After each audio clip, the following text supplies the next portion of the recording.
Getting into the swing of it, you're enjoying it? Yeah, I had to learn radio. It was like, you know, I really blew it for a while. Now it's really, it's like the new improved David Brenner radio show. It's fine. Good. But I had to learn technique and everything, and now we're dealing more with issues. We weren't dealing with issues. We do things like, I did a thing, I did a thing yesterday. If O.J. Simpson, if he's found guilty, should they have a pay-per-view show anyway? I think it's a good idea. You go, you show his cell, you show his neighbors, you show him learning how to play the tuba, learning Hebrew, you know. And today I figured, now here's a scoop. You ready for this? Listen what I figured out. No, the radio show's doing great, but listen what I figured something out here. You know, Johnny Cochran is saying, I read the bulletin today, we had it on the show today, on the radio show, that there were no footprints of Ron Goldman anywhere at the scene, even though he put up a struggle. There are no footprints of his at the scene. Now, what is he up to, Cochran? Listen to this. He is going to claim that Ronald Goldman was killed somewhere else in L.A. and the police put him into the yard. That's good. That's better. I thought they were going to claim he had no feet. That's they're really going to jump. How do they get away with this? It's everything. He's playing golf at the time of the murder. It's unbelievable. Yeah. Well, you don't know. Everyone's presumed innocent. It's just the whole.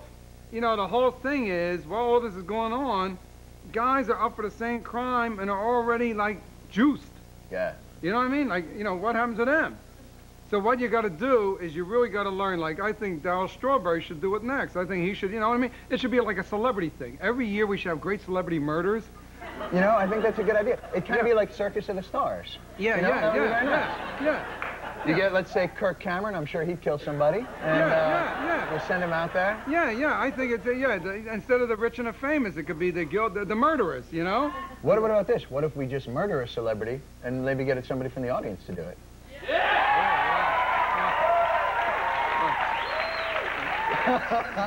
Oh, you don't get that close on radio, do you? The psychos usually stay outside the building.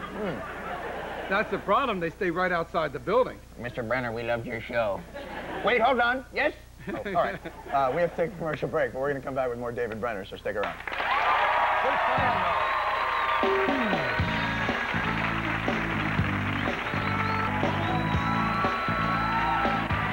Welcome back, folks. I'm here with David Brenner, and we're talking about some things. You know, I wanted to get this out. You've done stand-up for so long, and I come from a stand-up background. Do you even still, what's the worst you've ever tanked? Have you had that experience where it's just...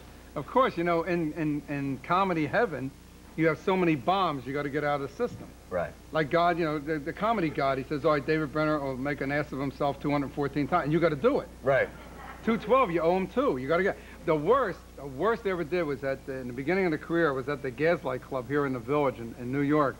And I'm sitting there, and in those times, they had a lot of folk singers. It was very popular folk music, you know, and you know, and they all sing the same thing, you know, 22 dead babies on the railroad tracks. Don't forget the American Native Americans. You know, and you know, I'm sitting there with Steve Landesberg, a fellow comedian. We just started out together, and I'm watching one folk singer go on after another, and everyone's doing, and they always, the folk singer would get up there and say, they would tell you why they wrote this song, where they were, when they wrote it, what it means to them, what it's going to mean to you, what it's going to mean to humanity. And like 10 minutes, and then they strum for a few minutes, and then the next one, I was here living here, and I wrote it for this reason.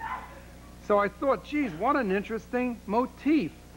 So I got up on the stage forgetting that everyone in the audience was a folk singer or a folk singer agent, manager, or husband, wife, or friend of. Right.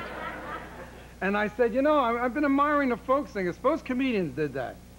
And I said, now, and I may believe, like I may believe I had a guitar. This is like a really insult. I'm doing this, you know, with the frets, and I said, now a comedian. I was living in Haight-Ashbury.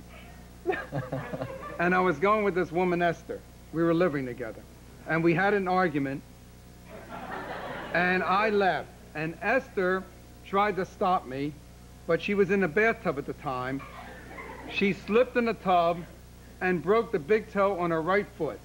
And it was at that very moment that I wrote the following joke, which I call the broken big toe on Esther's right foot. I like to say it for you now. If you know the punchline, say it along with me. They not only not only didn't they laugh, they hated me. And Steve Landsberg, who was supposed to be the next comedian, he did one of these from behind a pillar. and took off, right. That was it. That was the worst they ever did. It takes a lot to pick off folk singers. It's all about peace and love, except when it came to yourself. Please, peace and love. The same people, they do that. They separate your fingers. I mean, they were animals, too. Right, peace and love. Get him! Yeah, peace and love. What are you doing with my guitar?